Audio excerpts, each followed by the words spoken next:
ఈరోజు 44వ రోజు రిలే దీక్ష కొనసాగుతోంది. మరి ఈ 44వ రోజు రిలే దీక్షకు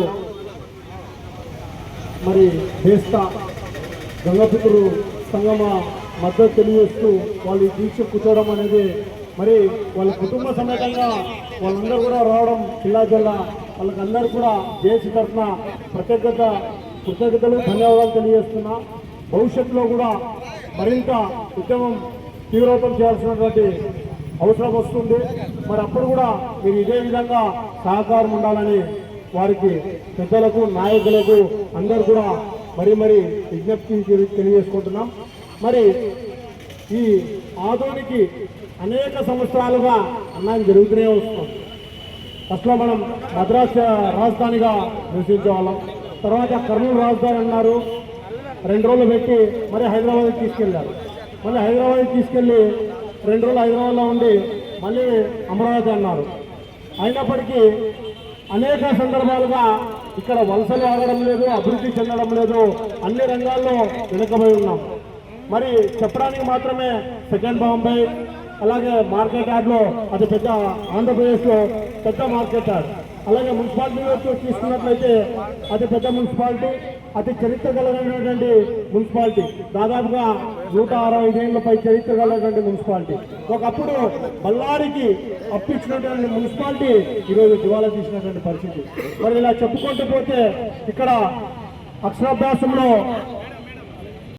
ఆదోని పట్ల ఉద్యమాలు జరుగుతున్నటువంటి విషయాన్ని తెలుసుకొని ఖచ్చితంగా ఇంటెలిజెన్స్ రిపోర్ట్ కానీ, అలాగే చంద్రబాబు నాయుడు గారు కానీ, అలా పవన్ కళ్యాణ్ గారు కూడా ఇక్కడ రాయలసీమలో అత్యంత వెనుకబడినటువంటి ఆదోనిని మార్పు చెందాలన్నా, భవిష్యత్తు ఉండాలన్నా ఇక్కడ దాదాపుగా చూస్తున్నట్లయితే ప్రతి చిన్న విషయానికి కర్నూలు పోయే పరిస్థితి.